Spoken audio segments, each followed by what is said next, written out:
Hey everyone, how's it going? Welcome back to Let's Play Darksiders 2. First, for the Foundry, we had to collect 3 Heartstones. And then, for the Gilded Arena, we needed 3 Animus Stones. And then we finally were received by the Lord of Bones, who demanded that we bring back his 3 Lords of the Dead. Last time, we got the first Lord of the Dead, the Pharisee, which enabled us to start using that shiny new interdiction ability. And now we find ourselves in the tomb of the Judicator. And the Judicator wants us to collect 3 spirits wandering the dungeon. And I guess help him offer them absolution? 3 hearts, 3 Animus Stones, 3 Lords of the Dead, and 3 souls for the Judicator. It's starting to get out of hand, isn't it? Ooh, just as out of hand as that cinematic kill animation for this new enemy type they just introduced to us, the Lich. The Lich kind of reminds me of a slightly weaker, less beefy version of, I'm gonna say, Greed. One of the 7 Deadly Sins naming convention enemies from Devil May Cry 3. The one that had the urn or the coffin that would spawn enemies, and they were just annoying to fight in that game. Liches are not that bad. Liches do in fact get stitches, and they are very weak.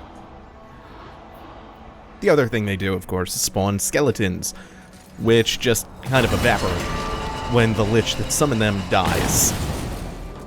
For this puzzle is really just a lot of waiting around for the Pharisee to make his ghostly way around all of the gates. Remember, they can go incorporeal and phase through stuff.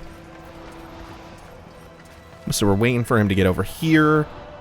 We have to, I think, direct him to go here first, and then he's not actually going for that switch. I just want him to come to this one. But if you send him there right away, I think he says it's impossible. So you kind of have to hold him by his very incorporeal hand and lead him in the right direction so he can get there. We want him... Oh yeah, it's for some reason teaching us now that we can use those as a hookshot point. The reason we're coming to this one first is so we can get 3 things, one of which doesn't matter. It's this, the dungeon map. The other is the bomb to blow up the other side of the hinge on the bridge, or rather the corruption that's holding the hinge in place, so the other half of the bridge wouldn't go up. That's why we needed a hook shot over to him. And the third thing we picked up is the lantern, so we can redirect some beams. Specifically this beam. Now let's see. Is that high enough? Did they actually build this one to be high enough? Yeah, they put a little invisible wall over that. So we still have a little bit of work to do. Gonna have to turn this... Actually, wait a minute. Hold up, hold up, hold up. That doesn't make any goddamn sense. There. Why didn't... Okay, Darksiders, whatever. I'm not even gonna question it at this point. Why that gate didn't go down in the first place. It's not bad, Maul. I have to look at the exact stat point conversion for strength. Like exactly how many points of damage per strength you get. What that bonus is, or if there's some kind of built-in coefficient. Not sure off the top of my head. Anyway, now we're sending the Pharisee back over this side to put the bridge over here up. We have the beam pointing in the right direction. So we're free to go. God! Move, boy! Oh, at least they spawned me on the middle platform instead of making me redo that. Now, I think we have a skeleton party up ahead. Oh, maybe not. Maybe not. Maybe not. Because I think this is a traversal room. Yay, no skeleton party. I'm thinking of the Gilded Arena. Whoops. So, I was reading an interview that Vigil did with RPS, Rock Paper Shotgun. Just kind of combing through for new information. They really echoed a sentiment, though, that expressed about this game's setting compared to that of Darksiders 1, where they basically said, yeah, a post-apocalyptic setting didn't really let us flex our creative and artistic muscles enough, so we went wild with this one and dreamed up this whole surreal fantasy landscape that's totally removed from anything terrestrial.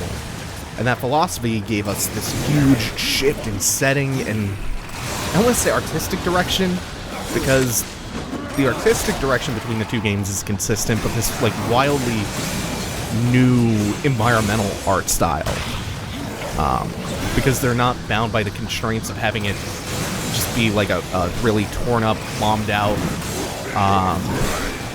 destroyed Earth setting. So we got this high fantasy art and this dreamscape style color palette for each zone. Big, breathtaking vistas of beautiful oddities that aren't immediately familiar to you the way they kind of had to be in Darksiders 1. Not that you can't play with that concept, but like, I think the exact way they put it is it's not where their heart was. Yeah, if it's not obvious, I really, really admire the art of this game, especially. My two favorite things about it are the art and the combat. I think the dungeons tend to overstay their welcome just a little bit, but I mean, I still like the dungeons. They just drag a little. But there's pretty much nothing bad I could say about the art or the combat. Music is the other thing that they really improved here. Can I make this? Yes. This is why I'm so excited for Darksiders 3, even though Joe Mad is not on board for that. They still have the core of his artistic direction left behind. That might not translate well for the new team making new environments and new enemy designs and all that, but they have a really good foundation to build upon and still to improve from. And obviously anything Joe Mad does, I'm on board with. So, yeah, Battle Chasers Night War, looking forward to that. He's got a wonderful mind for this style of visual world building. So we're now going to bring the first of 3 souls back to the Judicator and check in with him. Judgment is at hand.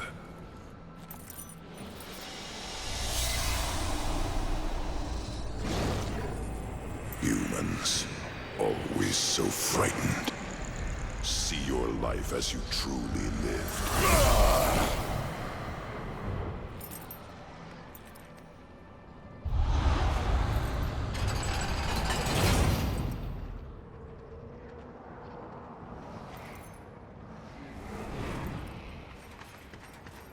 And he unlocks the next door. You can't really even do these in a non-linear order, even though you don't get the dungeon item at any point. That would, you know, make a difference in any of these wings of the dungeon. So they really could have just been open from the get-go.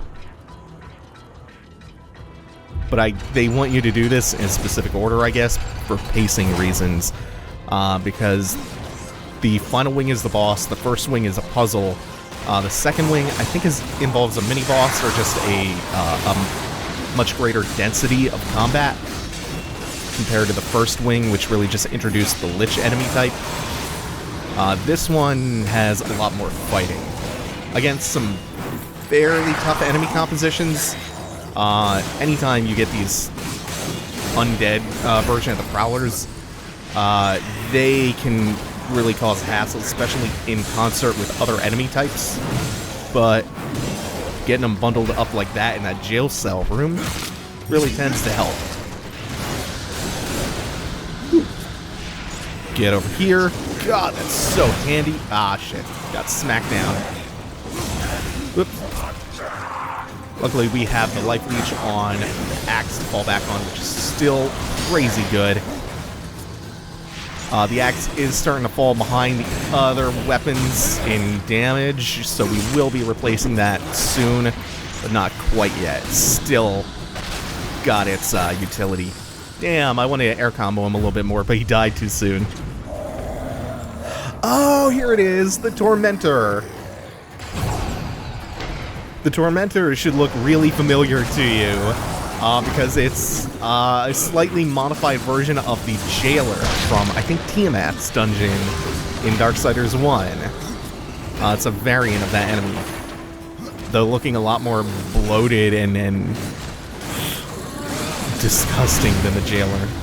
But missing, I think, the cage, that kind of the rotten-like cage on his shoulder. Well, with the rotten, it was a dude, but I think the Jailer had a cage on his shoulder with a dude in it. Which is actually a super metal concept now that I think about it a little more. Oops. Got hooked.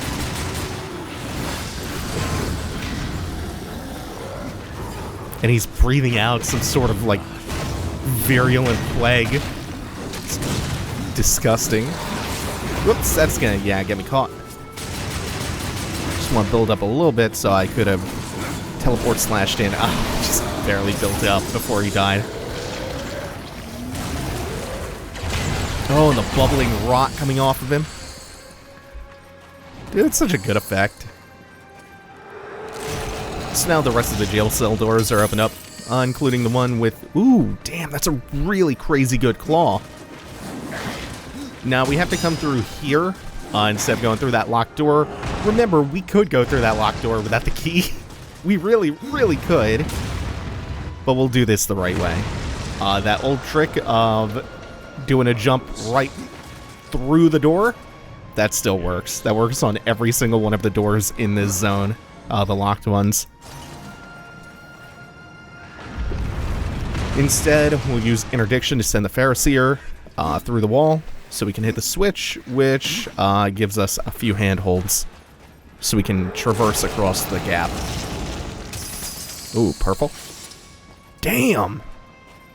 It's higher damage than my axe, plus it's got some elemental effects and some stat bonuses. Uh-oh. He's gonna make it. No! Didn't even grab onto the ledge? I jumped too soon and then had to try to course correct. You can also... I think what they want you to do is use them as a hookshot point, which is wonky, because you have to manually aim it, in my experience, or it just doesn't hook onto him. The third way you can make that jump is to just jump normally. Like, wait till the last second to jump. There are a bunch of ways you can make it. It's all goofy, though. It all feels slightly wrong. Oh yeah, let's not forget to pull this lever. Leave it to lever. Cool. Gate go down. Dave very happy. Dave no have to be Caveman Dave now. And we also have an escape route. This will, I think, once again lead us to... not just yet. No. We have to get the key first before the other tower traversal part, like we did in the first wing. Yeah, he's gonna have to wait his turn while we get the key. Great. Now there are gonna be a couple of enemies spawning on the other side of the room, but this guy was impatient, so he's now far away from their aggro radius, so they are not attacking us alongside him, which is great news for us. It also means we can single this one out, I think. His friend might be up. There it is. So this one's down to like a quarter. We can air combo him and finish him off. Now it's just a one-on-one fight with this dude, who we are going to do the same thing to. Oh, man. Oh, I thought he was still alive or something possessed had dropped. I just saw the red glow. Damn, what a shame. Shame. That's not great. Arcane critical up and arcane up. Actually, no, that is pretty... Well, hello. I thought y'all would have just gone back to your homes. No, they do not. Invincibility on that animation is beautiful. Jesus, that's so good. Man, the flip saw might be one of my single favorite moves. To the point where I might actually wind up just overusing it But holy hell, look at that go. This mid-air spin dash. It's even better than the Darksiders 1 variant. Okay, and we're cool. Yeah, you just do like the Air Reaper combo into Flip Saw. It's so good.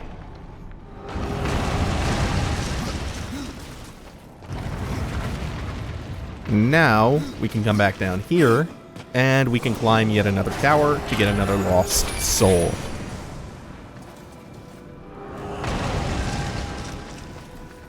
And just like before, if we dive into the water, there's going to be some kind of collectible down here. Shockingly. Oh, hello. Hey guys, what's up? I don't really have to kill y'all, but like, you are in the way and kind of annoying me. Plus, I love this move so much. Yeah. So now we get to do a lot more platforming with the hookshot this time. And of course you see the broken stairways, just like before. We will be back for those. I think there's another Book of the Dead page, and maybe one other thing.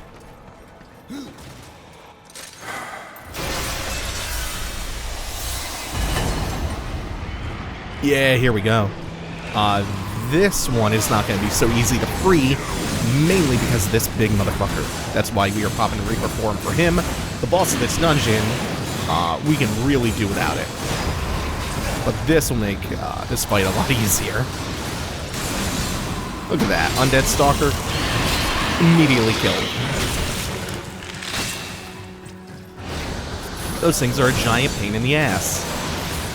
They lunge way too far, especially in this crowded, cramped room where the camera does not love Z-targeting too much. Oh, you're already in execute range. Okay, so we're now 2 out of 3. And let's see, where do I drop down? I think it's right here. Good. They'll give us a little bit of loot. Maybe a possessed hammer? No. And there's one more drop. You can see the Book of the Dead page. I think this should be fine. But we'll fudge it just a little bit with the... We could have fudged it with the axe charge, if need be. Even if we had overshot it. Now we have a full chapter from the Book of the Dead. What is that? What did I say in the first place? It's 4 or 5 chapters. Every 10 pages makes a chapter. We can turn that into Vulgrim next time we see him for a really, really powerful reward. And you can do that with each chapter you collect. Judgment is at hand.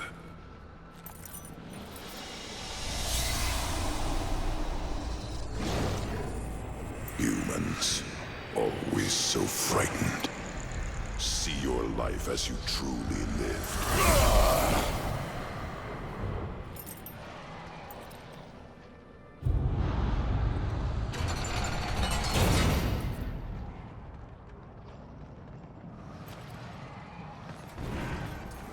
Excellent. The judge, the Judicator, has judged one more soul, and he has one more soul left to judge. This one just requires some super, super incredibly basic platforming. Then there's a tower, and then there's a boss fight. So that's the structure of the dungeon. Puzzle, big combat arena, then a boss fight. Broken up into 3 wings. Dust I am reborn. Is there even a real puzzle to this? Oh no, there's this too. I forgot about the elevator fight here.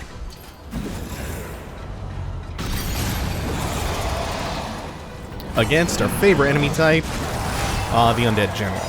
But we have both the Judicator, the Pharisee, along with our army of taunting ghouls to keep his attention while we attack behind him.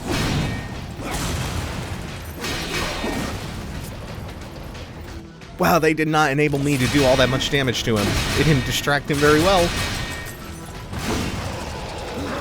Oh, now he's doing his job. Yeah. Oh, no. At least lay some damage into him, Farseer. You can do it. I believe in you.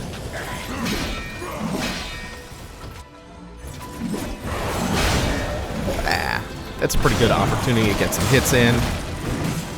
Is right after he charges you after one of those. So you can try baiting that out if you just are impatient. And you don't want to wait for him to do his attack routine. You can force him into attacking and opening himself up. Or you can just have the Farseer do it, I guess. Farseer's going ham. Aw, that's gonna whip. That sucks.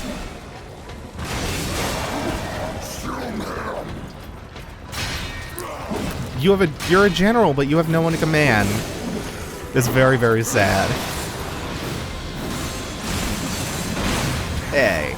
And I'm pretty sure any of the Reaper attacks will also penetrate his shield.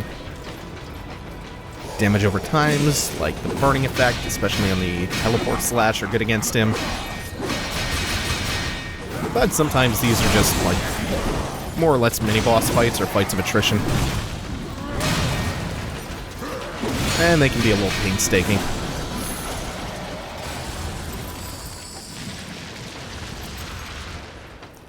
I took a few too many straight hits there. Not super happy with how that fight went. Ultimately, though, I don't feel as though I'm in danger. Oh, there is one more puzzle to do. I totally forgot about this. This one's actually, not bad. Let's see. Okay, so we're running up here, so we want to send the Farseer across to the opposite side. There are 2 floors of gates.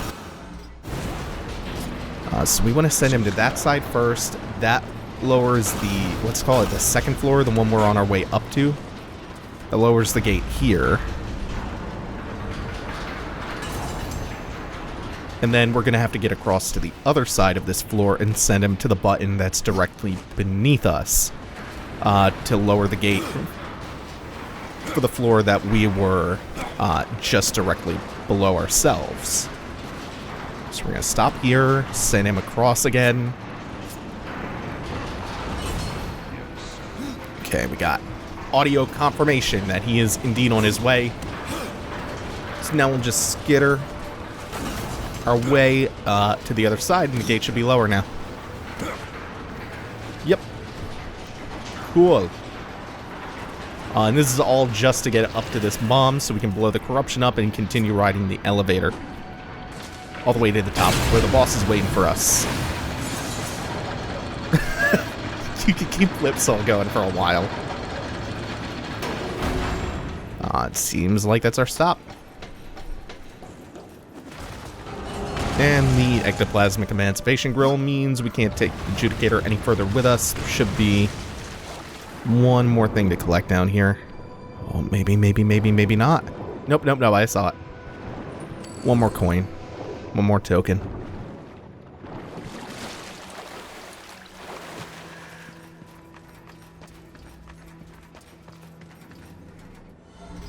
Let's grab our hook shot and enter this big obvious boss arena. Really cool one though. Love all the candles. Hey, no boss. Oh, there's a boss.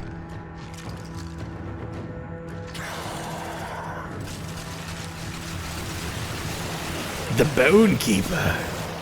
The boss is apparently half a skeleton chained to the ceiling. Cool. So I want to say that I did not actually manually change what was being Z-targeted. The game did that, as it is wont to do sometimes, for some reason. So that charge acts like that. Like when you're moving too quickly, it just decides, no, you're not targeting the thing you're targeting. You're targeting the thing that I'm targeting. So that's cool that that happens sometimes. Well, we can recover a little bit of health from them at least. We might have to clear them out. Normally this does not give me this many problems. Sometimes it misbehaves just a tad bit. So we want to just continue wailing away on the Bone Keeper, who is completely inert until you deplete his health bar. And then he rises up and materializes out of thin air into the Bone Giant. That's fine. He looks a little bit too much like Nasher, but still, that's fine. There's maybe a tiny bit of asset reuse going on here, I think.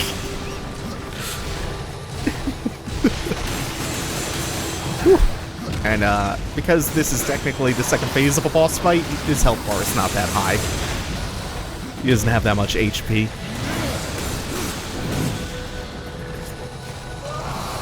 At least there are no more ads. We're just waiting for that wind up, and we can go ham once more. And we get Rusinov's axe, which I believe used to be DLC, but they apparently moved it here. I know they rejiggered a lot of like the locations for DLC stuff that you would normally just get in your mailbox. Also, another Book of the Dead page. Cool.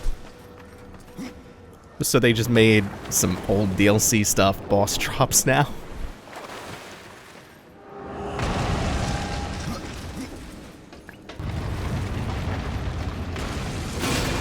Oh god, we have to ride the elevator back down.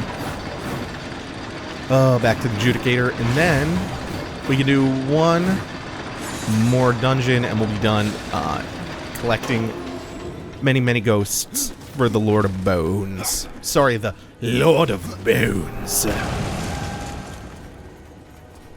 Had to make sure it was consistent. Consistently edgy pronunciation. In the land of the dead, we speak with the edgy dialect.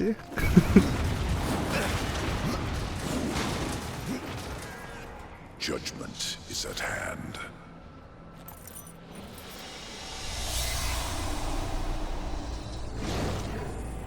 Humans, always so frightened. See your life as you truly live.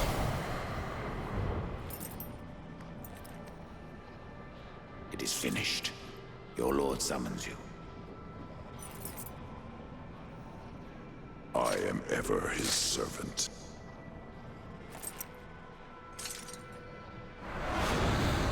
You forget your station, Nephilim.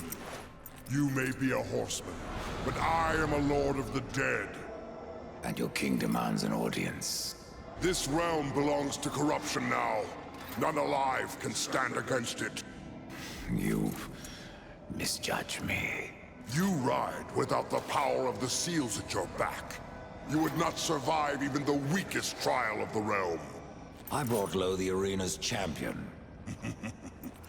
That is but a game, Pale Rider. There are other trials meant to punish. Speak with the voice in the Gilded Arena. Ask of the Psychomeron. If you live, we will speak again. That was Basilius. He's an asshole. Also, that whole cutscene was the dumbest thing ever. That was seriously stupid as shit. Especially the part where he's like, you wouldn't survive the weakest trials of this realm. And then Death is like, hey, but what about the one that I did? And he's like, but there are others! And then he fucking teleports through the floor. We have to go back to the Gilded Arena.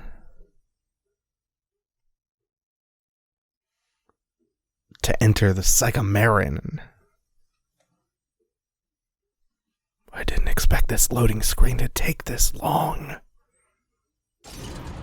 Hey, here we are. Rides a bicycle past you. There are other trials, Sharon.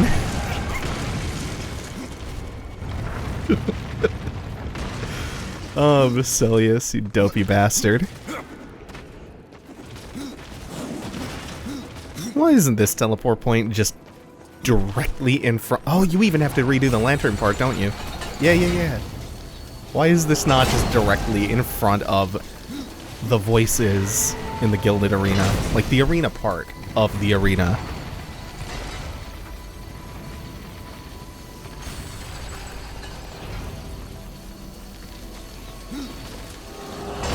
And a little bit of platforming, because why not? They make this annoying to backtrack through, actually. Right after Basilius is a really stupid cutscene.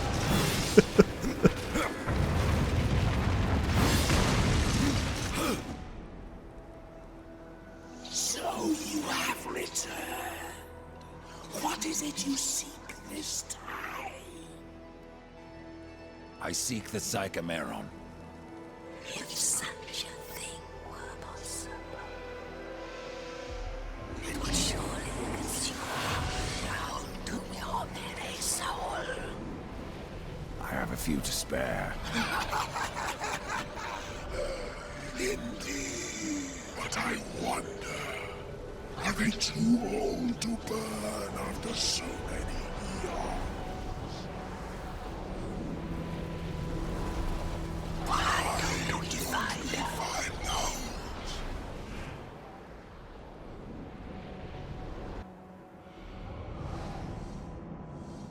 Alrighty, we're gonna do this dungeon next time. Thanks for watching, everyone. Take it easy. Have a good one.